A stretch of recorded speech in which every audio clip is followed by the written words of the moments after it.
అవకాశాన్ని కల్పించినటువంటి తండ్రి అయినటువంటి దేవునికి హృదయపూర్వకంగా కృతజ్ఞతాస్తుతులు తెలియజేస్తుంటున్నాము. ఎంతో ఆసక్తిగా ఆత్మతో సత్యముతో ఆరాధించుటకు కూడి వచ్చినటువంటి మీకు అందరూ కూడా ప్రత్యేకమైనటువంటి వందనములు తెలియజేసుకుంటూ కొద్ది నిమిషాల పాటు మనము దేవుని వాక్యాన్ని మనం నేర్చుకుందాం. మనము కొద్ది దినాలుగా మనం నేర్చుకుంటున్నటువంటి వాక్య భాగం ఏంటంటే పునరుద్ధానము. ఆ పునరుద్ధానం ఎలా అవుతారు? మనము ఈ వారం కూడా మనం నేర్చుకునే విషయం ఏంటంటే పునరుద్ధానమందు ఏం జరుగుతుందనే విషయాలు మనం నేర్చుకోబోతాం. ఈరోజు ఒక 5 విషయాలు మనం నేర్చుకోబోతాం. కూర్చోండి, కెమెరా అడ్డు. పునరుద్ధానమందు ఏమి జరుగుతుంది? ఆ పునరుద్ధానం అనేది జరుగుతుంది కదా, ఆ సమయంలో ఎలాంటి సందర్భాల్లో కలిగి ఉంటామనేది ఈరోజు చక్కగా ఒక 5 సందర్భాలను మనము నేర్చుకోవడానికి ముందుకు వద్దాం. అయితే పునరుద్ధానం అనే పదం వచ్చేసి అది తెలుగు పదం కాదు, అది ఒక గ్రీకు పదం. దాన్ని ఏమన్నారంటే అనాస్టిస్ అనే ఒక గ్రీకు వర్డ్ నుంచి, గ్రీకు పదం నుంచి తెలుగులోకి తర్జుమా చేసినప్పుడు పునరుద్ధానము అనే పదాన్ని వాడడం జరిగింది. ఈనాడు మనం చూసినప్పుడు చాలా మంది పునరుద్ధానం అంటే ఉందో లేదనే కూడా ప్రార్థనకు వచ్చే వాళ్ళకి చాలా ప్రశ్నలు ఉండొచ్చు. ఏంటి ఆ ప్రశ్న అంటే, బ్రతికున్నప్పుడే ఇలాంటి పరిస్థితులు ఎదురవుతున్నాయి, బ్రతికున్నప్పుడే ఇలాంటి స్థితిలో మేము ఉంటున్నాం, బ్రతికున్నప్పుడే వగేరా వగేరా ఇలాంటి కార్యక్రమాలు ఉన్నాయి కానివ్వండి, చనిపోయిన తర్వాత ఏదో మృతులకి ఉందంట అది పునరుద్ధానం, ఇది నిజమేనా అనే వాళ్ళు కూడా చాలా మంది లేకపోలేదు, ప్రార్థనకు వచ్చే వాళ్ళే. అయితే పునరుద్ధానం అనేది ఉందా అంటే ఉంది. పునరుద్ధానం అనేది మృతులకు జరుగుతుంది. ఎలా మనం చెప్పగలమంటే, మొట్టమొదటిగా యేసుక్రీస్తు వారు పునరుద్ధానుడయ్యాడు. అందుకే మనం ఈరోజు ఆదివారం కదా, చాలా చక్కగా మనం ఇక్కడ కూర్చొని ఆరాధన చేస్తున్నాం. అంటే ఎందుకు చేస్తున్నాం? పునరుద్ధాన దినం.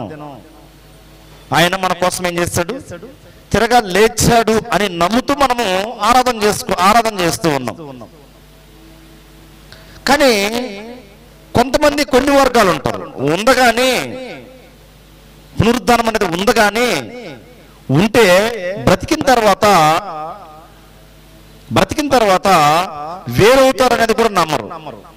ఒక బ్రదర్ మొన్న ఒకసారి తెలియపరుస్తున్నాడు, ఏం దేవుడు అంత కఠినస్తుడా, నిత్యము కాలుస్తాడా,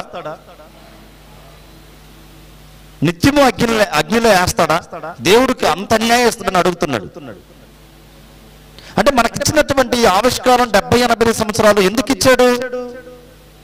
మన ఇష్ట ప్రకారంగా మనం బ్రతకడానికి కాదు. మనం అపోస్తుల కార్యగ్రంథం 17వ అధ్యాయము అందులో మనం 28 వచనాన్ని మనం చూసినట్టు అక్కడ ఉంటుంది, యావత్ భూమి మీద కాపురం ఉండుటకు ఒకని నుండి ప్రతి జాతి మనుషులను సృజించి, ఒకరి నుండి అంటే ఆదాము నుంచి ప్రతి మనుషును కూడా సృజించి, వారు ఒకవేళ నన్ను తడువులాడి కనుగొందరేమని ఏం చేశాడట?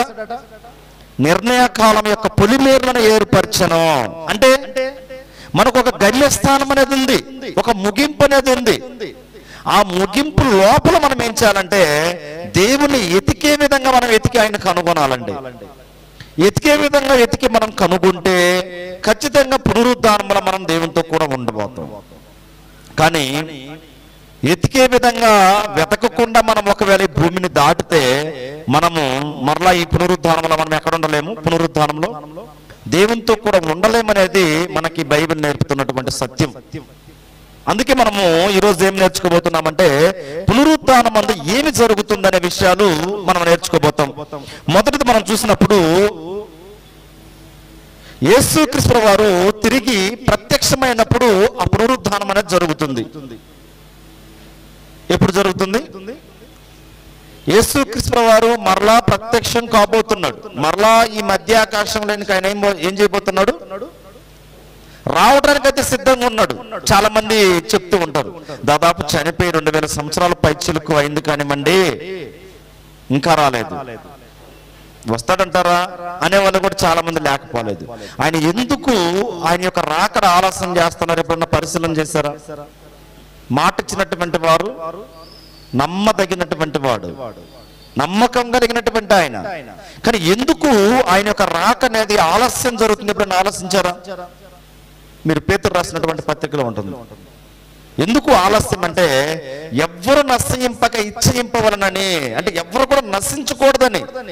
సమయాన్ని అనేది పెంచితే మనుషులకి ఆయుష్కాలం అనేది పెంచితే, అంటే దినాలనేవి పొడిగిస్తే ఒకవేళ మార్పులు చేర్పులు ఉంటాయి కదా. యేసురాజు గారు చెప్పారు అప్పుడే, వాక్యం చెప్పక ముందు, వాక్యం ద్వారాగా మా జీవితాలను మేము సరిచేసుకోవటానికి, మమ్మల్ని మేము సరిచేసుకోవటానికి ఏం చేయి, అవకాశం కల్పించు తండ్రి అన్నాడు. అవును, ఎందుకు మనకి ఈ యొక్క దినాలనే పొడిగిస్తూ ఉన్నాడు దేవుడు అంటే, మనమేదో బాగుంటామనో, లేకుంటే పిల్లలకి ఆస్తి సమకూరుస్తామనో, లేకుంటే వగేరా వగేరా ఉంటాయి కదా లోకంలో, వాటన్నింటిని సమకూర్చుకోవడానికేమో మనకి ఆయుష్ పెంచుతున్నాడని మనం అనుకుంటాం. అందుకైతే మాత్రం ఖచ్చితంగా కాదు. మరి ఎందుకంటే మనలో మార్చుకోవాల్సినటువంటి విషయాలుంటే మనం మార్చుకుంటామని, ఇంకా పరిపూర్ణమైనటువంటి ఆ క్రీస్తు స్వారూప్యంలో మనం ఎదుగుతామని మనకు ఆవిషణ పొడిగిస్తున్నాడండి. ఏం చేస్తున్నాడు? మన ఆవిషణ ఎందుకు పొడిగింపబడుతుందంటే, క్రీస్తు స్వారూప్యము, ఫిలిప్పీయులకు రాసినటువంటి పత్రికలో ఉంటుంది, క్రీస్తు స్వారూప్యం మనమందు ఏర్పడే వరకు నాకు ప్రసవ వేదన కలుగుచున్నది అంటాడు అపోస్తలుడైనటువంటి పౌలు గారు. ఈ ఉదయకాల సమయంలో ఈ పునరుద్ధానంలో అసలు ఏం జరుగుతుంది అనేది మనం నేర్చుకునే ముందు మనలో మార్పులు చేర్పులుంటే మనం ఏం చేయాలి? ఈ భూమి మీదనే వాటిని మనం మార్చుకోగలగాలి. అయితే మొదటి సందర్భాన్ని మనం పరిశీలన చేసినప్పుడు, క్రీస్తు ప్రభువారు ప్రత్యక్షమైనప్పుడు ఆ పునరుద్ధానం అనేది మనకేం జరుగుతూ ఉంది. ఇక్కడ చూసినప్పుడు కొరింథీయులకు రాసినటువంటి మొదటి పత్రిక 15వ అధ్యాయము, కొరింథీయులకు రాసినటువంటి మొదటి పత్రిక, నేను అడగను అనుకుంటారు కానివ్వండి మీరు, నేను ఈ 15వ అధ్యాయం బాగా చదువుకోండి అని చెప్పాను. మరి ఎంతమంది చదివారో తెలియదు, లేకుంటే దాన్ని ఓపెన్ చేశారో కూడా తెలియదు అనుకుంటా. 15వ అధ్యాయం అసలు ఏంటి అనేది కూడా నేను చెప్పాను. మీరు ఇంటికి వెళ్ళిన తర్వాత ఏం చేయండి, ఈ 15వ అధ్యాయం బాగా చదువుకోండి, అందులో చాలా మంచి విషయాలు ఉన్నాయి అని చెప్పాను. మరి ఎంతమంది ఓపెన్ చేశారో తెలియదు ఈ వారం అంతా కూడా. అందుకే మరలా 15వ అధ్యాయమే దేవుడు మనతో మాట్లాడుతూ ఉన్నాడు. ఒకసారి మనం పరిశీలన చేసినప్పుడు 15వ అధ్యాయం 22-23 వచనాలు, 22-23 వచనాల్లో దేవుని వాక్యము ఈ రీతిగా మనకు తెలియపరుస్తూ ఉంటుంది. మొదటి సందర్భాన్ని మనం చూస్తూ ఉన్నాం. క్రీస్తు ప్రభువారు ప్రత్యక్షమైనప్పుడు ఆ పునరుద్ధానం అనేది మృతులకు జరుగుతుంది అనేది మొదటి సందర్భాన్ని మనం నేర్చుకుంటూ ఉన్నాం. చూడండి, కొరింథీయులకు రాస్తున్నటువంటి మొదటి పత్రిక 15వ అధ్యాయము 22-23 వచనాలు. ఆదామునందు అందరూ ఎలాగూ మృతి పొందుచున్నారో అలాగునే క్రీస్తునందు అందరూ బ్రతికింపబడుదురు. అంటే ఆదాము దగ్గర నుంచి ఏం చేస్తున్నారట? ప్రతి మనుషులు కూడా చనిపోతూ వస్తున్నారు. కానీ బ్రతికింపబడేది ఎప్పుడు? బ్రతికింపబడేది ఎప్పుడంటే క్రీస్తు నందు ఉన్నటువంటి వారండి. అనిపించింది ఎప్పుడన్నా? ఆదాం దగ్గర నుంచి మనుషులందరూ కూడా చనిపోతున్నారు, మనం కూడా ఒక రోజు ఈ లోకాన్ని విడిస్తాం, కానీ క్రీస్తునందు మనం బ్రతికింపబడతాం అనేది మన జ్ఞానం ఉంటుందా మనుషులకి? బ్రతికింపబడదంటే అటు మేలు చేసిన వారు బ్రతికింపబడతారు, కీడు చేసిన వారు బ్రతికింపబడతారు. దాని గురించి కాదు. బ్రతికంటే నిత్య జీవం. క్రీస్తునందు పునరుద్ధానం కలిగితే ఏముందండి క్రైస్తవులకి? నిత్య జీవము. ఆ నిత్య జీవము మనము ఎంత ధనం పెట్టి కొనాలన్నా కూడా కొనలేమండి. ఏంటి ఈ లోకంలో చూడండి, ఏదన్నా ఒక పని మనకు జరగలేదు అనుకోండి, ధనం పెట్టామనుకోండి, ఏమవుతుందండి? ఏమవుతుంది? ఒక రేషన్ కార్డే అనుకోండి, కుదరదు అంటారు. ఫస్ట్ వెళ్ళి అడగండి, మీరు ఆఫీస్ దగ్గరికి వెళ్తే ఏమంటారు? కుదరదు, నీకు అది ఉందా, ఈ క్యాస్ట్ సర్టిఫికేట్ ఉందా, లేకుంటే వేరే వేరే ఉన్నాయి కదా, ఇవన్నీ అడుగుతూ ఉంటారు. అడిగిన తర్వాత లాస్ట్లో ఏదో ఒకటి పెండింగ్ పెట్టి ఏమంటారండి? కుదరదు అంటారు. ఒక 1000 రూపాయలు ఇచ్చే దగ్గర 2000 ఇచ్చేస్తే, 2000 ఇచ్చే దగ్గర 4000 ఇచ్చేస్తే, 4000 ఇచ్చే దగ్గర 10,000 ఇచ్చేస్తే ఏమంటారు? అమ్మ మీరు ఇంటికి వెళ్ళిపోండి, కార్డు తెచ్చి మీకు ఇస్తాం. ఏంటి? మీరు ఇంటికి వెళ్ళండి. అలా వెళ్ళపెట్టి కొనగలిగింది కాదు నిత్య జీవం అనేది. ఈ లోకంలో మనం అనుకుంటే, మనిషి అనుకుంటే ఏదైనా సాధించగలుగుతున్నాడు. ఏదైనా తెచ్చుకోగలుగుతున్నాడు, దేన్నన్నా అనుభవించగలుగుతున్నాడు. కానీ నిత్య జీవం అనేది ఏంటంటే క్రీస్తు నందుంటే మాత్రమే నిత్య జీవం అనేది దొరుకుతుంది. అది మృతుల పునరుద్ధానము తర్వాత. ఎప్పుడు? మృతుల పునరుద్ధానం తర్వాత. అందుకంటున్నాడు ఇక్కడ 23వ వచనం, ప్రతి వాడును తన తన వరసలోనే బ్రతికింపబడును.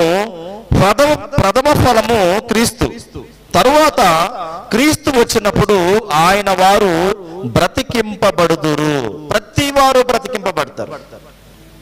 ఈ మృతుల పునరుద్ధానంలో ప్రతి వారు కూడా బ్రతికింపబడతారు. అంటే క్రీస్తు నందున్నటువంటి వారు బ్రతికింపబడతారు, క్రీస్తు నందు లేనటువంటి వారు బ్రతికింపబడతారు. కానీ వారికి వీరికి వ్యత్యాసం ఏంటి? మీరు ఒక రన్నింగ్ రేస్ పెట్టారనుకోండి, గెలిచినటువంటి వారికి ఓటమైనటువంటి వారికి వ్యత్యాసం ఏంటండి? ఏముంటుంది? గెలిచినటువంటి వారికి ఏముండదా? బాగా పరిగెత్తావులే థ్యాంక్స్ అంటారా? బాగా పరిగెత్తావు మంచిది, ఇదే విధంగా పరిగెడుతూ ఉండి ఇంటికి వెళ్ళి అంటారా? ఏమంటారండి? అలా పంపిస్తే ఏమనుకుంటాడు? ఆ గెలిచినటువంటి అతను బాబు కావచ్చు, పాప కావచ్చు, ఏంటి నన్ను పట్టించుకోలేదే, ఇంత కష్టపడి నేను గెలిస్తే, ఇంత కష్టపడి నేను పరిగెత్తాను, నన్ను అసలు ఏంటి పట్టించుకోలేదు అనుకోరా? అంటే ఏముంది వాళ్ళకి? బహుమానం ఉందా? ఈనాడు మనకు కూడా అండి, క్రీస్తు నందు మృతులైనటువంటి వారికి ఏంటంటే బహుమానం నిత్య జీవం, నిత్యము జీవించే జీవితం. అది చాలా మంది మనుషులు ఏమనుకుంటారంటే నిత్య జీవం ఈ భూమి మీదనే ఉందేమో అనుకుంటారు. మరలా 1000 సంవత్సరాలు ఉంది, ఆ 1000 సంవత్సరాల్లో రాజ్యం చేయబోతున్నాడు, ఆ 5 సంవత్సరాల్లో మనం పరిపాలన చేయబోతాం.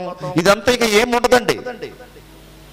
వన్స్ ఒక్కసారి మనిషినే వారు చనిపోతే ఎక్కడికి వెళ్ళిపోతారు?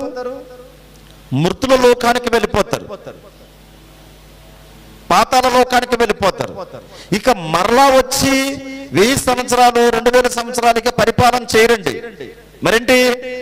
మృతులకు పునరుద్ధానం జరిగిన తర్వాత క్రీస్తు నందున్నటువంటి వారు ఆయనతో కూడా ఏమవుతారు? కొనిపోబడతారు. మీరు కొంచెం ముందుకెళ్ళి మనం చూసినప్పుడు చాలా చక్కగా మనకి ఈ మృతుల పునరుద్ధానం గురించి వివరించినటువంటి పుస్తకం ఉందా అంటే దెస్సలోనికి రాసినటువంటి పత్రిక. ఈ దెస్సలోనికి రాసినటువంటి పత్రికలో మనం చూసినప్పుడు చాలా మంది, మీరు చాలా సార్లు కూడా ఈ విషయాలు వినుంటారండి. చనిపోయినటువంటి వాళ్ళ గృహాల దగ్గరికి వెళ్ళినప్పుడు కానివ్వండి, జ్ఞాపకార్థ కూడికలో కానివ్వండి, ఈ విషయాలు మీరు చాలా సార్లు వినుంటారు. ఒకసారి మనం చూసినప్పుడు ఇక్కడ దెస్సలోనికి రాస్తున్నటువంటి మొదటి పత్రిక 4వ అధ్యాయము 13వ వచనం నుంచి మనం చూసినప్పుడు దేవుని వాక్యం ఈ రీతిగా తెలియపరుస్తూ ఉంటుంది. సహోదరులారా, నిరీక్షణ లేని ఇతరుల వలె మీరు దుఃఖపడకుండా నిమిత్తము నిద్రించుచున్న వారిని గూర్చి మీకు తెలియకుండా నాకు ఇష్టం లేదు. అపోస్తలుడైనటువంటి పౌలు గారు, అదే కొరింథీ పత్రిక రాసినటువంటి పౌలు గారు ఇక్కడ దెస్సలోనిక ఉన్నటువంటి స్థానిక సంఘానికి పత్రిక రాస్తూ ఆయన ఏమంటున్నాడంటే, ఇదిగో మీరు నిరీక్షణ లేనటువంటి ఇతరుల వల్లే మీరు దుఃఖపడట ఏంటట? దుఃఖపడకుండా నిమిత్తము నిద్రించున్న వారిని గురించి మీకు తెలియకుండా నాకు ఇష్టం లేదు. అంటే నిద్ర అంటుంది మరణాన్ని. ఏమంటుంది? నిద్రపోతున్నారని. ఇప్పుడు ఎవరన్నా చనిపోయారు అనుకోండి, మనల్ని పిలిచారండి, నిద్రపోతున్నారంటే ఏమంటారండి? మనల్ని మామూలు గోట్ర అనుకుంటాను. చనిపోయి మేము బాధలో ఉంటే మీరు నిద్రపోతున్నాం అంటారా అంటారు. నిజమండి. బైబిల్ ఏమన్నదంటే దాన్ని, ఆ యొక్క మరణాన్ని నిద్ర, ఎడబాటు ఏమన్నది? ఎడబాటు. శరీరంలో నుంచి ఆత్మ బయటకు రావడం. ఈ శరీరం నుంచి ఆత్మ బయటకు వచ్చినటువంటి వారి గురించి మీకు తెలియకుండా నాకు ఇష్టం లేదు. అయితే అపోస్తలుడైనటువంటి పౌలు గారు ఈ దెస్సలోనికలో ఉన్నటువంటి స్థానిక సంఘానికి ఏం తెలియపరచాలనుకుంటున్నాడంటే, చనిపోయినటువంటి వారి గురించి అసలు ఏంటి, వాళ్ళు ఎక్కడ ఉండబోతున్నారు, వాళ్ళ పరిస్థితి ఏంటి, ఇవన్నీ కూడా తెలియపరచడానికి అపోస్తలుడైనటువంటి పౌలు గారు ప్రయాసపడుతూ ఆ దెస్సలోనికలో ఉన్నటువంటి స్థానిక సంఘానికి పత్రిక రాస్తున్నాడండి. ఏమంటున్నాడు మరి? 14వ వచనం,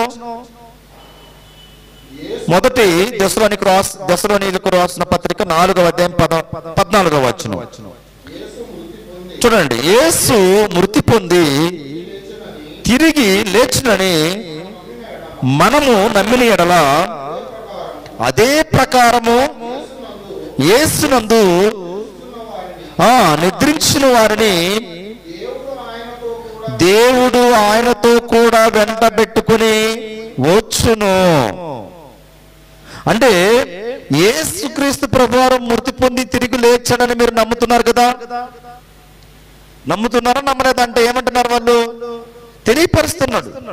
అయితే క్రీస్తునందు మృతి పొందినటువంటి వారిని కూడా దేవుడు ఆయన ఏం చేస్తాడట? మృతుల్ని వెంట పెట్టుకొని వస్తుంది. అసలు ఎందుకు ఈ విషయాన్ని మనము నేర్చుకోవాలి? ఇంత పకడ్బందీగా మనము పాయింట్లుగా ఎందుకు నేర్చుకోవాలంటే, అసలు క్రైస్తవ యొక్క జీవితం ఏంటంటే ఇది కాదండి నిజమైన జీవితం. ఇది ఈ భూ సంబంధమైనటువంటి జీవితం కొద్ది దినాలే. ఈ భూమిని దాటిన తర్వాత ఏముందంటే నిజమైనటువంటి జీవితం ఒక క్రైస్తవులకు ఉంది. ఏముంది? క్రైస్తవులకు ఉంది. ఈనాడు క్రైస్తవులు కూడా ఈనాడు ఉన్నటువంటి చాలా మంది ఏమనుకుంటూ ఉంటారంటే, ఈ భూ సంబంధమైనటువంటి జీవితం నిజమైనదేమో, ఈ భూ సంబంధమైనటువంటి జీవితమే, ఈ భూ సంబంధమైనటువంటి జీవితంలోనే మనం స్థిరంగా ఇక్కడ ఉంటే బాగుండని చాలా మంది అనుకుంటారు. కానీ అలా ఉండేదానికి కుదురుతుందండి? మీరు కొన్ని ప్రాంతాలలో వాటర్ అలాగా వెళ్తూ ఉంటుంది, దాంట్లో కొన్ని బెలూన్స్ వస్తాయి, ఎయిర్ బెలూన్స్ చూసారా మీరు? దాన్ని బుడకలు అంటూ ఉంటారు. పైన వాటర్లో వెళ్తూ ఉంటాయి పారే నీళ్ళలో. ఆ వెళ్తున్నటువంటి బుడక ఎక్కడికి వెళ్ళినాక అది పగులుతుందో కూడా తెలియదు. తెలుస్తుందా? పారుతూ ఉంటుంది రన్నింగ్ లో. ఎక్కడికి వచ్చి ఆ బుడక అనేది అది నీళ్ళలో కలిసిపోతుందో కూడా తెలియదు. మానవుని యొక్క జీవితం కూడా శరీర సంబంధమైనటువంటి జీవితం అంతే. ఈ శరీర సంబంధమైనటువంటి జీవితం ఏంటంటే కొద్ది దినాలు మనల్ని ఇక్కడ ఉండటానికి మనల్ని భూమి మీదకి పంపించాడు, స్థిరంగా ఉండటానికి పంపిలా. ఈనాడు చూడండి, చాలా మంది ఎవరన్నా చనిపోయారు అనుకోండి, దేవుణ్ణి ఏం చేస్తారండి? దూషిస్తారు. దేవుడు అన్యాయస్తుడు, ఇదిగో మా భర్తను చంపాడు. దేవుడు అన్యాయస్తుడు, మా భార్యను చంపారు. దేవుడు అన్యాయస్తుడు, చిన్న పిల్లని చంపేశాడు. ఇంకెక్కడుండండి దేవుడు? నేను ఆ మధ్య మీకు చెప్పాను, మేమున్నటువంటి ప్రాంతంలో ఒక తండ్రి ఒక కుమార్తె, చిన్న పాప, మన మంజులా ఉంది కదా, అలాంటి చిన్న పాప ఇద్దరు 2 వీలర్లో వెళ్తూ ఉన్నారు. వర్షం వచ్చింది. దాదాపుగా ఒక 2 నెలలు అయింది అనుకుంటాను, మార్చి నెలలో. ఆ 2 నెలల క్రితము అలా వెళ్తూ ఉన్నప్పుడు కరెక్ట్గా పాప మీద పడిందండి. ఆ మానిరికి పడిపోయింది, పాప చనిపోయింది. తండ్రికి ఏం కాలేదు. మరలా ఎలా ఉంటుందండి వాళ్ళ కుటుంబంలో విషాదం? ఏమనుకుంటారు వాళ్ళు? మా పాప ఏదో అడిగింది తీసివ్వడానికి, అలాగ తీసుకెళ్తుంటే దేవుడు చంపేశాడు అంటారు. ఇంకేం దేవుడు? ఎక్కడున్నాడు దేవుడు అనుకోరా? మీకు ఒక విషయం తెలుసా? ఆ బిడ్డ ఎవరు? ఆయన బిడ్డ. ఒకవేళ శరీర సంబంధంగా ఆయనకు పుట్టి ఉండొచ్చు, కానీ దేవుని బిడ్డ దేవుని దగ్గరకు తీసుకెళ్ళిపోయాడు. అంతేనా? అందుకే ఇక్కడ అంటున్నాడు అపోస్తలుడైన పౌలు గారు ఏమంటున్నాడంటే, ఈ శరీర సంబంధమైనటువంటి జీవితంలో, ఈ మరణంలో ఇది మీకు తెలియకుండా నాకు ఇష్టం లేదు. ఎందుకంటే యేసుక్రీస్తు వారు చనిపోయి పునరుద్ధరణ అయినాడని మీరు నమ్ముతున్నారు కదా. అయితే మీరు కూడా ఏమవుతారు? అంటే చనిపోయినటువంటి వారందరిని కూడా ఆయన ఏం చేస్తాడంటే వెంట పెట్టుకొని వస్తాడు. అంటే మృతులకు మరలా ఏముంది? పునరుద్ధానం ఉంది, మరలా బ్రతుకుతారు. ఈనాడు చాలా మందిని చూడండి, ఏమంటారండి? చనిపోతే ఇంకేంటండి, అయిపోయింది అంటారు. ఏంటట? చనిపోతే అయిపోలేదండి, చనిపోతేనే జీవితం అనేది ప్రారంభమవుతుంది. ఇది క్రైస్తవులుగా ఉన్నటువంటి మనమందరం కూడా నేర్చుకోవాల్సినటువంటి సత్యం. ఈనాడు ప్రపంచం కూడా చూడండి, చాలా మంది నమ్మనటువంటి వారు ఒక వర్గం ఉంటది. ఏమని నమ్మరు? మరలా బ్రతుకుందంటే నమ్మరు. ఎందుకు నమ్మరు చెప్పండి? ఈ బ్రతుకులోనే మనకు చాలా కష్టాలు, ఈ బ్రతుకులోనే మేము యాతన పడుతున్నాం, ఈ బ్రతుకులోనే మేము కష్టాల్లో ఉన్నాం, ఈ బ్రతుకులోనే మేము ఎలా ఉన్నాం? నిలబడినటువంటి స్థితిలో ఉన్నాం. మరలా ఏంటో నిలబడతామట, మరలా బ్రతుకుందంట చనిపోయిన తర్వాత. ఎవరు చూసి వచ్చారండి ఇదంతా అనేవాళ్ళు కూడా చాలా మంది ఉన్నారండి. లేరా? ఒకవేళ మీలో కూడా ఉండొచ్చు అలాగా. చనిపోయిన తర్వాత ఇంకేముందని అంత అయిపోతుంది అనుకుంటాం. లేదండి, చనిపోయిన తర్వాతనే ప్రారంభం అని మనకు బైబిల్ గ్రంథం నేర్పిస్తుంది. ఎందుకంటే మీరు యేసుక్రీస్తు వారిని చూసినప్పుడు 33.5 సంవత్సరాలు ఈ భూమి మీద బ్రతికి ఆయన మన కోసం ఆయన ఏం చేశాడంటే సిలువ మీదకి ఎక్కేసి మన కోసం ఆయన శరీరాన్ని అలగొట్టించుకొని మన కోసం ఆయన పవిత్రమైనటువంటి రక్తాన్ని కార్చి ఆయన ప్రాణం పెట్టాడు. మన కోసం ప్రాణం పెట్టి అలాగే ఉండిపోలే. ఆయన ఏం చేస్తాడు మరి? మళ్ళా పునరుద్ధరణయ్యాడు, మరలా లేచాడు. అదే మనలో నుంచి ఆయన లేపబడ్డాడు, మృతుల్లో నుంచి. మీరు ఈనాడు కూడా మీరు చూసినప్పుడు చాలా మంది ఇజ్రాయెల్ వెళ్తూ ఉంటారు. ఇజ్రాయెల్ ప్రాంతానికి వెళ్ళి అక్కడ ఉన్నటువంటి ఆ యేసుక్రీస్తు వారి సమాధి చుట్టూ ఉన్నటువంటి మట్టి తెచ్చుకోవడం. ఎవరో మొన్న ఒక ఆయన చెప్తున్నాడట, ఏంటంటే ఆ యేసుక్రీస్తు వారు చనిపోయాడు కదా, ఆ మన్ను తీసుకొచ్చి ఈయన చనిపోయిన దాంట్లో వేస్తే పరలోకం వెళ్ళి దేవుని దగ్గరికి వెళ్ళిపోతారు. ఆ విధంగా వెళ్ళిపోతారు. అక్కడ యేసుక్రీస్తు వారు బాప్తిసం తీసుకున్నాడు కదా, ఆ నీళ్ళు తెచ్చుకొని మనం తాగితే మనం దేవుని దగ్గరికి వెళ్తామా?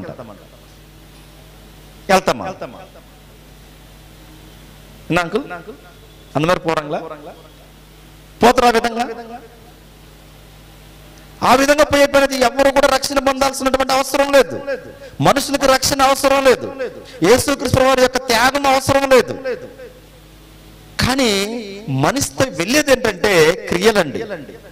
ఇప్పుడు కొన్ని కుటుంబాలు మీరు బాగా చూస్తూ ఉంటారు. కొన్ని కుటుంబాల్లో మీరు గమనించండి, బాగా కష్టపడినటువంటి భార్యాభర్తలు, ఆ భార్యాభర్తలు కష్టపడి పిల్లలను బాగా చదివించారనుకోండి, రేపు ఎలా ఉంటారండి వాళ్ళు? ఎలా ఉంటారు? నిన్న ఒక సిస్టర్ గారు తెలియపరుస్తున్నారు, నీకు జీతం నీకు శాలరీ ఎక్కువ వరంకి అని అంటే 4 వరం అండి, అబ్బే ఫీజు కట్టడని చెప్తున్నాను. అంత ఫీజు ఎట్టిన పోయి ఎద్దుమే సెలవు పన్నది ఎట్టిన పోయినా పోయి ఎనసి ఫీజు కట్టు. ఎందుకు? ఆమె తీసుకొని ఖర్చు పెట్టుకోవచ్చు కదా. రేపు నా పిల్లోడు భవిష్యత్తు బాగుండాలి, కష్టపడి పనిచేశాడు, శాలరీ ఎప్పుడు వస్తుందంటే రేపే వస్తుందని చెప్పాడు. ఆ వచ్చినటువంటి శాలరీ ఏం చేయమని చెప్తున్నాడు? ఫీజు కట్టు. ఎందుకండి ఆ విధంగా? తల్లి తీసుకొని ఖర్చు పెట్టుకోవచ్చుగా. ఆ బాధ్యత తల్లికి లేదా? ఉంది. మరి ఎందుకంటే రేపు భవిష్యత్తులో బాగుండాలి. ఈనాడు కూడా మనం క్రైస్తవులుగా ఉంటున్నటువంటి మనం అందరం కూడా ఈ భూమిని దాటిన తర్వాత మనం హ్యాపీగా సంతోషంగా దేవునితో ఉండాలంటే ఖచ్చితంగా మనతో వచ్చేది ఏంటంటే మనం ధనము, మన ఆస్తో, మన అంతస్తు ఇవన్నీ మనతో రావండి. మన భర్త, భార్య, పిల్లలు ఎవ్వరు రారు. మరి వచ్చేదేంటి? క్రియలు. మనం చేసినటువంటి క్రియలు మనతో వస్తాయి. అందుకంటున్నాడు మనం ఇక్కడ చూసినప్పుడు మొదటి దశలోనికి రాస్తున్న పత్రిక 4వ అధ్యాయంలో మనం చదువుతూ ఉన్నాం. 15వ వచనం మనం చూసినప్పుడు, మేము ప్రభువు మాటను బట్టి మీతో చెప్పున్నదేమనగా, ప్రభు రాకడ వరకు సజీవులమై నిలిచి ఉండి మనము నిద్రించిన వారి కంటే ముందుగా ఆయన సన్నిధి చేరము. ఎవరు మొట్టమొదటిగా చేరేదంటే చనిపోయినటువంటి వారు మొదట లేస్తారు, వాళ్ళని వెంట పెట్టుకుని మన దగ్గరికి వస్తాడండి. మనం కూడా ఏం చేస్తాం? సజీవులుగా ఉన్నటువంటి మనం మహిమ దేహాలుగా మనము మారబోతున్నాము అనేది బైబిల్ గ్రంథం మనకు తెలియజేస్తుంది. అయితే పునరుద్ధానం అందు ఏం జరుగుద్దంటే చనిపోయినటువంటి వారిని ఆయన లేపుకొని వచ్చినప్పుడు మనల్ని మహిమ దేహాలుగా మార్చబోతున్నాడు. ఇరువురు కలిసి దేవుని కోసం బ్రతికినటువంటి వాళ్ళని ఒకవైపు, దేవుని కోసం బ్రతికినటువంటి వారిని ఒకవైపు. ఇప్పుడు స్కూల్ టైం కదా, మీకు అందరికి బాగా తెలుసు. ఈ విధంగా చెప్తే స్కూల్లో మీ పిల్లవాళ్ళు బాగా చదివి ఫస్ట్ క్లాస్ వచ్చారనుకోండి, ఎలా ఉంటారండి? ఏడుస్తారు. అయ్యో నేను ఎందుకు పాస్ అయినా ఏడుస్తారా? ఏడవరా? ఏం చేస్తారండి?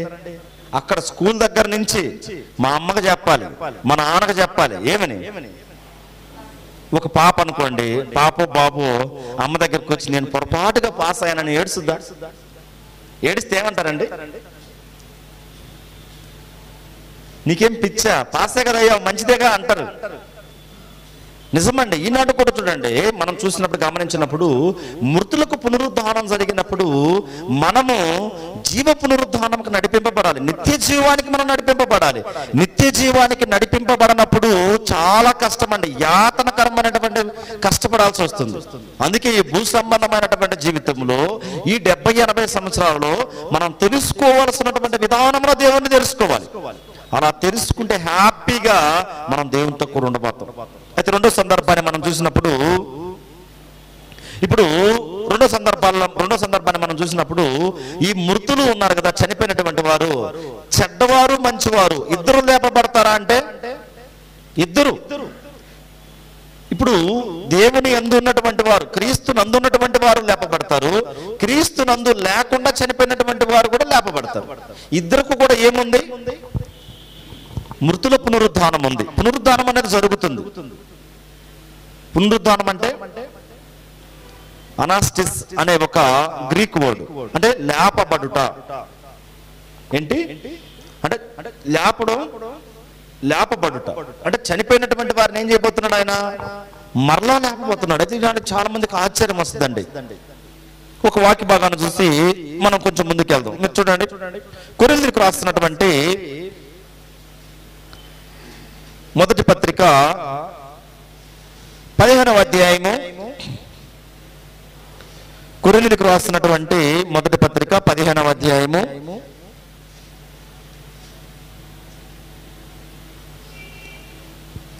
1 కొరింథీయులకు రాసిన పత్రిక 15వ అధ్యాయము 20వ వచనం.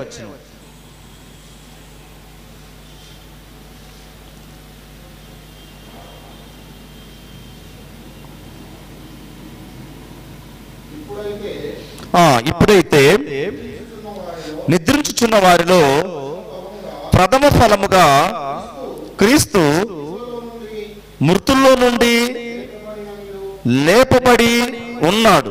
ఏటట? ఇప్పుడు బాగా గమనించండి. ఇప్పుడు నిద్రించినటువంటి వారిలో ఇద్దరు లేపబడతారా అంటే ఇద్దరు లేపబడతారా? ఇద్దరు లేపబడతారు. అటు మేలు చేసినటువంటి వారు లేపబడతారు, కీడు చేసినటువంటి వారు లేపబడతారు. ఇప్పుడు ప్రథమ ఫలంగా ఎవరు లేస్తున్నారు? ఇప్పుడు ఈనాడు చాలా మంది నమ్మనటువంటి విషయం ఏంటంటే ఈ మృతులకు పునరుద్ధానం లేదు అనుకుంటారు. మరి అలా లేకుండా ఉంటే యేసుక్రీస్తు వారు వచ్చింది నిజమా ఈ భూమి మీదకి? మీరు చూడండి, యేసుక్రీస్తు వారు తెలియనటువంటి ఊరు ఉండదండి, తెలియనటువంటి దేశం ఉండదు. ఈ ప్రపంచానికి ఎవరు తెలుసు? ఎవరు తెలుసు చెప్పండి? ఎవరు తెలుసు? యేసుక్రీస్తు వారు తెలుసు. ఎందుకు తెలుసు అండి యేసుక్రీస్తు వారు? యేసుక్రీస్తు వారు ఎందుకు తెలుసు అంటే ఆయన ఈ పరలోకం నుంచి భూమి మీదకి వచ్చాడు. పరలోకం నుంచి భూమి మీదకి వచ్చి ఆయన ఏం చేశాడంటే, వీళ్ళు అనుకున్నారు పరలోకం నుంచి రాలేదీనా, ఏదో మరియ గర్భాన పుట్టాడని వీళ్ళు అనుకొని ఆయన సిలువ వేసి చంపేశారు. మరి ఆయన ఏం చేశాడు? నిరూపింపబడ్డాడు. ఏమని నిరూపింపబడ్డాడు? దేవుని కుమారుడు, దేవుడు అని నిరూపింపబడ్డాడు. ఆ నిరూపింపబడినటువంటి ఆయన మంచిగా ఆయన చేసినటువంటి క్రియలు ఆయనతో వెళ్ళాయా? ఈ 33.5 సంవత్సరం ఆయన జీవించినటువంటి జీవితంలో ఆయన క్రియలు ఆయనతో వెళ్ళి నీతిమంతుడు అని ఏం చేశాడు? నీతిమంతుడు అని పిలువబడ్డాడు, పరిశుద్ధుడు అని పిలువబడ్డాడు, పరిశుద్ధమైనటువంటి జీవితాన్ని జీవించగలిగాడు. అలా జీవించగలగబట్టే ఆయన ఎక్కడికి వెళ్ళాడు? తిరగా ఎక్కడి నుంచి అయితే వచ్చాడు అక్కడికి వెళ్ళిపోయాడు. అయితే ప్రశ్న ఏంటంటే, ఇప్పుడు ఈ లేపబడినటువంటి వారిలో ఇటు మంచివారు చెడ్డవారు కూడా ఏమవుతారు? లేపబడతారు. మీరు చూసినప్పుడు మనము దెస్సలోనికీయులకు రాసినటువంటి మొదటి పత్రిక 4వ అధ్యాయము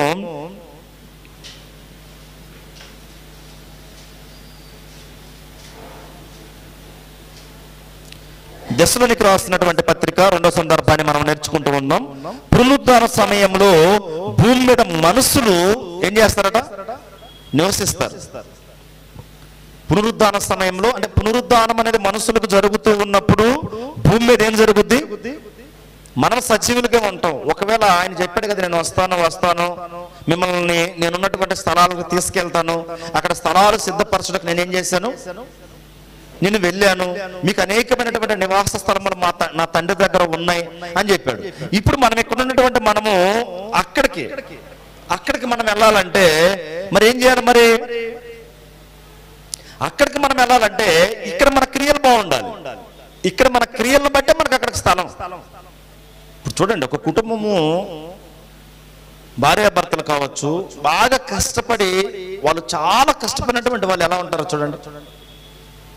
పిల్లలను పోషించుకొని పిల్లవాళ్ళని పెద్దవాళ్ళని చేసి, మొన్న ఒక క్రికెటర్ అనుకుంటాను, ఒక అబ్బాయి 14 సంవత్సరాల అబ్బాయి, వాళ్ళ నాన్న చాలా కష్టపడ్డాడట. ఆ అబ్బాయి కోసం ఏం చేశాడట? చాలా కష్టపడి ఆడితే మొన్న 35 బాళ్ళకి ఎంతో 100 చేసినారు. మీరు అందరూ చూసుంటారు అనుకుంటా. ఆడ చూసినప్పుడు అసలు 14 సంవత్సరాలు నా తండ్రి కోరిక నేను నెరవేర్చాను అంటున్నాడు. ఎంత వయసులో? 14 సంవత్సరాలు నా తండ్రి కోరిక. ఇప్పుడు వాళ్ళ తండ్రికి ఎలాంటి ఆనందం ఉంటుందండి?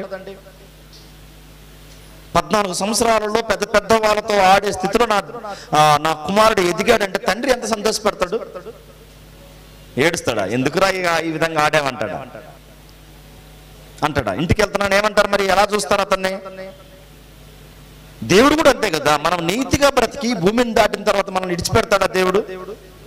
విడిచిపెట్టడు. ఇక్కడ చూసినప్పుడు మొదటి దశలోనికి రాసిన పత్రిక 4వ అధ్యాయము 17వ వచనం మనం చూసినప్పుడు,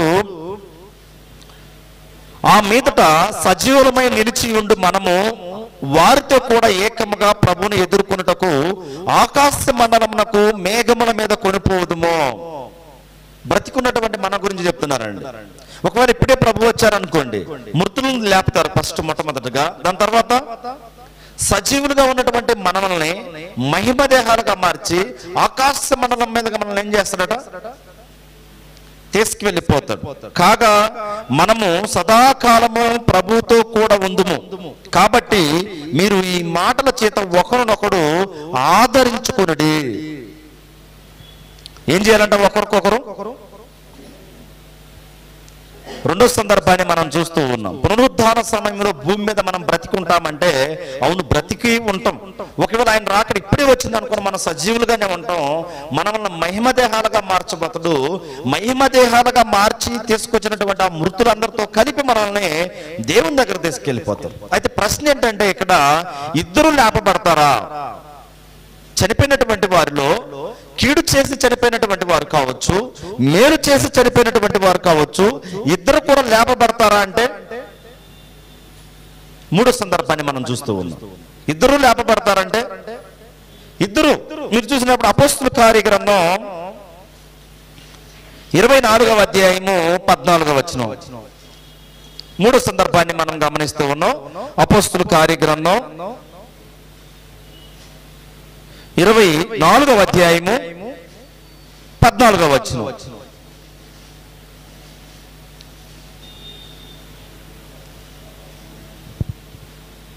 మూడో సందర్భాన్ని మనం గమనిస్తున్నాం. మృతుల చూడండి, బాగా గమనించండి. ధర్మశాస్త్రము నందును ప్రవర్తన గ్రంథమందును వ్రాయబడి ఉన్నవన్నీ నమ్మి నీతిమంతులకును అనీతిమంతులకును పునరుద్ధానము కలగబోచున్నదని వీరు నిరీక్షించుచున్నట్టు నేను కూడా దేవుని యందు నిరీక్షణ ఉంచి వారు మతభేదమని పేరు పెట్టు ఈ మార్గము చొప్పున నా పితరుల దేవుని సేవించుచున్నానని తమరి ఎదుట ఒప్పుకొనుచున్నాను. ఇక్కడ సందర్భం ఏంటంటే, అపోస్తలుడైనటువంటి పౌలు గారు విపరీతంగా సువార్తను ప్రకటిస్తున్నాడండి. ఏం చేస్తున్నాడు? వాక్యాన్ని బోధిస్తూ ఉంటే నువ్వు బోధించకూడదు, నువ్వు చెప్పకూడదు అని చాలా మంది ఆయన్ని కొట్టినటువంటి వారు ఉన్నారు. ఊరు లోపలికి రానినటువంటి వారు ఉన్నారు.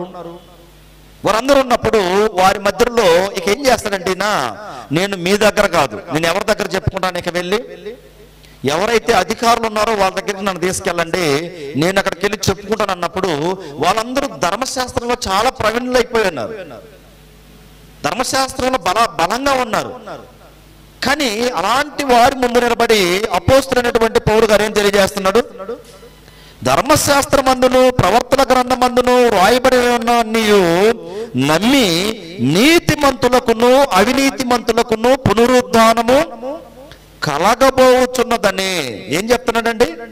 నీతిమంతులకు అవినీతిమంతులకు ఏముంది? నీతిమంతులకు అవినీతిమంతులకు పునరుద్ధానం ఉంది.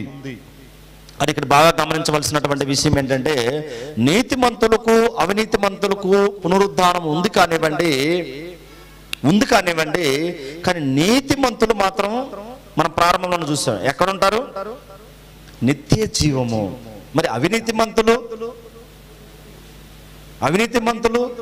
నిత్య నరకం. రెండు నిత్యము ఉండేది. నిత్య జీవము పరలోకం అనేది నిత్యము ఉంటుంది, నిత్య నరకము నిత్యము ఉంటుంది. ఈ రెండు కూడా నిత్యము ఉండేది. కానీ మృతులు మేలు చేసినా కీడు చేసినా లేపబడిన తర్వాత వాళ్ళ తీర్పును బట్టి ఎక్కడికి వెళ్ళబోతారు? నిత్య జీవమా ఒకటి, రెండు నిత్య నరకం. పిల్లలు కూడా అంతే కదా, బాగా చదివారా కష్టపడి ఎక్కడికి వెళ్తారు? ఇంకొక పై తరగతికి వెళ్తారు. చదవలేదా? ఇప్పుడు మీరు బాగా గమనించండి, చదవలేనటువంటి పిల్లలు వెళ్ళి వేరే క్లాస్లో కూర్చున్నారు అనుకోండి, వాళ్ళు కూర్చొని ఇస్తారండి? ఏమంటారు? మన పిల్లలు ఒకవేళ చదవలేదనుకో, పై తరగతిలో వెళ్ళి కూర్చున్నారు అనుకోండి, వాళ్ళు పట్టుకుని తీసుకొచ్చి ఏం చేస్తారు? వేరే తరగతిలో కూర్చోబెడతారు. నువ్వు ఇక్కడ ఈ తరగతిలో కూర్చోకూడదు. ఎందుకు? నువ్వు అర్హత లేదు, ఇక్కడ నువ్వు ఫెయిల్ అయ్యావు. మరి రేపు కూడా అంతే. ఈ భూమిని దాటిన తర్వాత మనతో వచ్చే ఏంటంటే, మన క్రియలు మనతో వస్తాయి. ఆ క్రియలు మనల్ని ఏం చేస్తాయి అంటే తీర్పు దినాన్ని నిలబెడతాయండి. అది చాలా మంది అనుకునే విషయం ఏంటంటే, అక్కడికి వెళ్ళినాక చూద్దాంలే, అప్పుడు ఏదో ఒక రిక్వెస్ట్ అడగదాం, అయ్యా ఇలా చేయలేకపోయాను, అలా చేయలేకపోయాను, చాలా కష్టంగా ఉందండి, పరిస్థితులు బాగాలేవు, ఏం చేస్తావు, మాకు అనుకూలించలేదని అక్కడికి వెళ్ళినాక మనం రిక్వెస్ట్ చేద్దాం అనుకుంటారు. అలాంటి అవకాశం ఏం లేదండి భూమి మీద.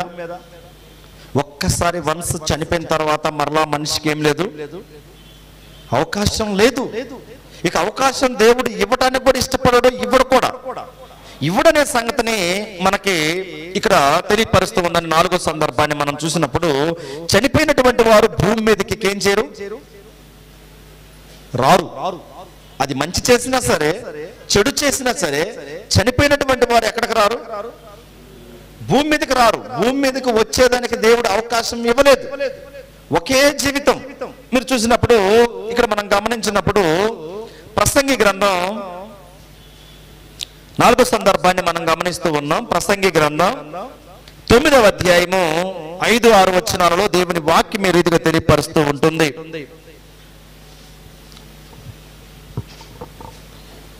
ప్రసంగి గ్రంథం 9వ అధ్యాయము 5-6 వచనాలు 4వ సందర్భాన్ని మనం ఏం నేర్చుకోబోతున్నామంటే, చనిపోయినటువంటి వారు భూమి మీదకి మరలా ఏం చేయరు, రారు. వాళ్ళకి ఎలాంటి అవకాశం కూడా మరలా భూమి మీదకి రాదు. అది చాలా మందికి ప్రశ్న వచ్చి ఉంటుంది. మీరు మరి చనిపోయి దయ్యాలైనటువంటి వారు, ఈ చనిపోయినటువంటి వాళ్ళందరూ కూడా దయ్యాలు అవుతున్నారు అనుకుంటున్నారు ఈనాడు చాలా మంది. అవును కదా? అవునా కదా? చనిపోయినటువంటి వాళ్ళు మీరు బాగా నిద్రపడ్డారనుకోండి, బాగా గట్టిగా కష్టపడ్డారనుకోండి, కళలు వస్తాయి. ఎవరో కనపడినట్టుగా, ఏదేదో జరిగినట్టుగా. అప్పుడు ఏమనుకుంటామంటే, ఇది మన ఇంటి పక్కన వాళ్ళు, మనకి ఎవరైనా శత్రువులుగా ఉన్నటువంటి వాళ్ళు ఉంటారు కదా, వాళ్ళు చనిపోయారు అనుకోండి, వాళ్ళు ఒకవేళ మనకి గుర్తొచ్చారనుకోండి, వాళ్ళు మన కళలో వచ్చారనుకోండి, ఏమంటాం? చాలా మంది బ్రతికున్న వాళ్ళని గొడవ పెట్టుకున్నారు వెళ్ళి, ఇదిగో మీ భార్య నాకు కనపడింది, మీ భర్త కనపడింది, ఇదిగో పలానాళ్ళు మీ కూతురు నాకు కళ్ళలో వచ్చింది. ఎందుకు వస్తుంది?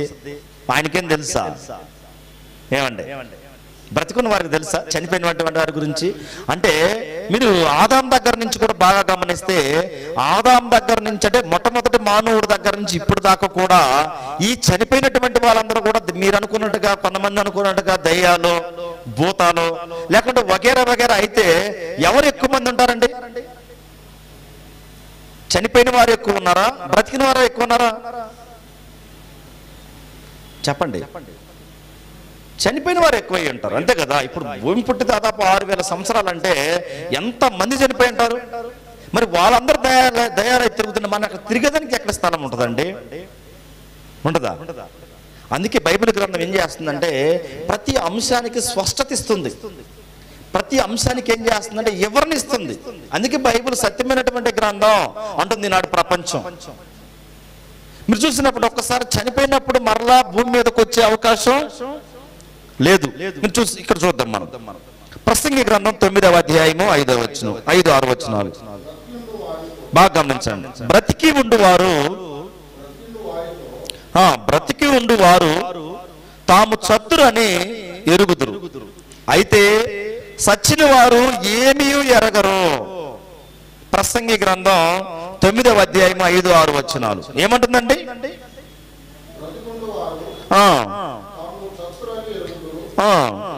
అయితే సచ్చిన వారు ఏమీ ఎరగరు,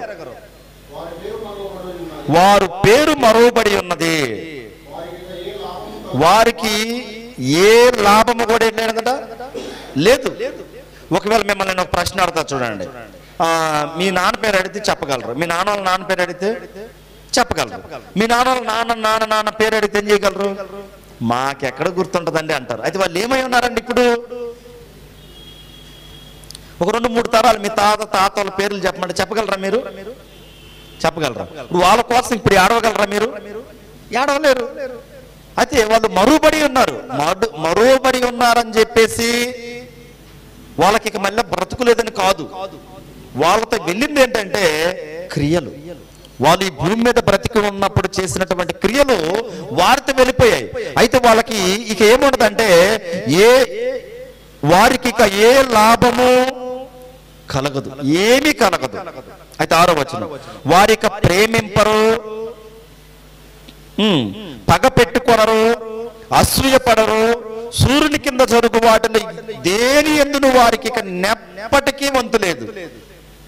బాగా గమనించాలి. ఏంటట? వాళ్ళు ప్రేమింపరు, పగపట్టరు, సూర్యుని కింద జరుగుతున్నటువంటి వాటిలో దేనికి వాళ్ళకి ఏమి లేదట, వంతు లేదు. ఇక వాళ్ళు రారు. ఈనాడు మనం చూడండి, నేను బ్రతికి నేనేం చేయలేకపోతున్నా, చనిపోతే నీ సంగతి చూస్తా అంటారు చాలా మంది. నేను చెప్తాను, మీరు బ్రతికున్నాగానే ఏం చేయలేకపోయారు, చనిపోతే ఏం చేస్తారు? వస్తారంటే చనిపోయినటువంటి వాళ్ళు అవకాశం ఉందా? అలా అవకాశం ఉంటే ఈ చనిపోయినటువంటి వాళ్ళందరికీ కూడా ఎవరో ఒకరు పక్కగా ఉంటారు, విరోధులుగా ఉంటారు, అంతే కదా? ఇప్పుడు చనిపోయినటువంటి వాళ్ళందరికీ ఎవరు విరోధులుగా ఉండరా? ఉంటారు. వాళ్ళు వచ్చి ఏం చేస్తారు? మరి వీళ్ళని చంపుతారు, వాళ్ళు ఇష్టం వచ్చినట్టు చేస్తారు. అలాంటి అవకాశం దేవుడు ఇవ్వలేదు. ఇక వాళ్ళు ప్రేమింపరు, పగపట్టరు, అసూయపడరు, ఈ సూర్యుని కింద వాళ్ళకి ఏమి వంతు అనేది లేదండి. అది ఇక రారు వాళ్ళు. అది 5వ సందర్భాన్ని మనం చూసినప్పుడు దేవుని శక్తి వచ్చేసి ఏం చేస్తుందంటే మృతులను లేపుతుంది. దేవుని శక్తి ఏం చేస్తుంది? మృతులను లేపుతుంది. ఏ విధంగా అంటే శూన్యంలో ఏం చేశాడు దేవుడు? ఏమి లేని దాంట్లో భూమిని సృజించాడు, ఏమి లేని దాంట్లో మనుషులను చేశాడు. ఈ చేసినటువంటి మనుషులను ఇశ్రాయేలు ప్రజల విషయంలో కూడా మీరు బాగా గమనించినప్పుడు వాళ్ళ ముందు ఎర్ర సముద్రం ఉంటే ఆ ఎర్ర సముద్రాన్ని 2 పాయలుగా చేసి పుణ్యాలను నడిపించాడు దేవుడు. ఎంత ఉందో దేవునికి శక్తి లేదా? దేవుని యొక్క శక్తి ఏం చేస్తుందంటే మృతులను ఏం చేస్తుంది? లేపుతుంది. ఆయన శబ్దం వింటున్నాకనే సమాధిలో ఉన్నటువంటి వాళ్ళందరూ ఏం చేయాలట? బయటికి రావాలి. మన సహోదరులు చదివినటువంటి లేఖన భాగం చూసి మనం ముగించుకుందాం. 2 కొరింథీయులకు రాసిన పత్రిక 4వ అధ్యాయము 14వ వచనం ఈ రీతిగా సెలవిస్తూ ఉంటుంది.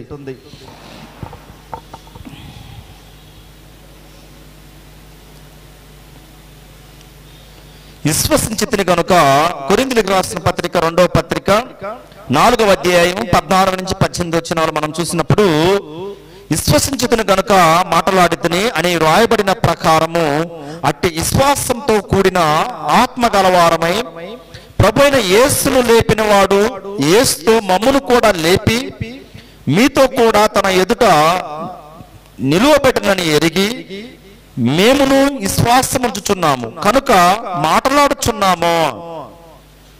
ఇక్కడ కూడా అపోస్తలుడైనటువంటి పౌలు గారు ఏమంటున్నాడంటే ప్రభు అయినటువంటి క్రీస్తును లేపినటువంటి ఆయన మనమల్ల కూడా ఏం చేయబోతున్నాడు?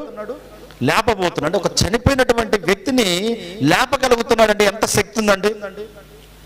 ఈనాడు కూడా చాలా మంది చెప్తారు చనిపోయినటువంటి వాళ్ళని బ్రతికిస్తామా. నిజంగా బ్రతికిస్తారండి? మీకు ఎవరైనా కనపడ్డారా ఆ విధంగా?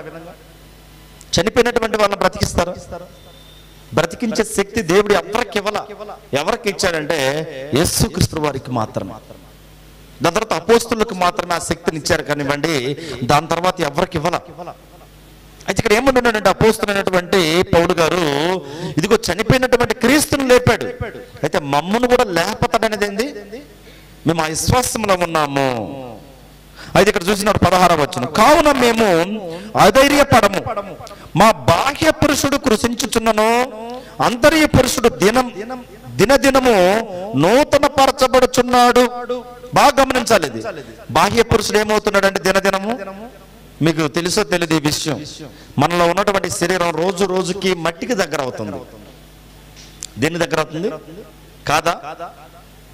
ఎక్కడో ఒక దగ్గర సమాధి పెట్టి ఉంటుంది, మనం ఒక్కొక్క దినానికి ఎక్కడికి వెళ్తున్నాం? దగ్గరికి వెళ్తున్నాం. అయితే ఆయన ఏమంటున్నాడంటే బాహ్య పురుషుడు అంటే శరీరం కృషించుచున్నా కానీ అంతర్య పురుషుడు దినదినము వృద్ధి చెందుతుంది. కారణం ఏంటంటే చనిపోయిన తర్వాత మేము దేవుని దగ్గర ఉండపోతాం. ఈ శరీరం ఏమైపోద్ది?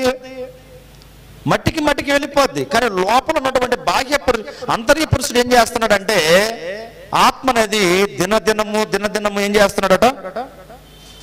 ఏం చేస్తున్నాడు? కావున మేము అధైర్యపడము, మా బాహ్య పురుషుడు కృషించుచున్నను, అంతర్య పురుషుడు దినదినము నూతన పరచబడుచున్నాడు.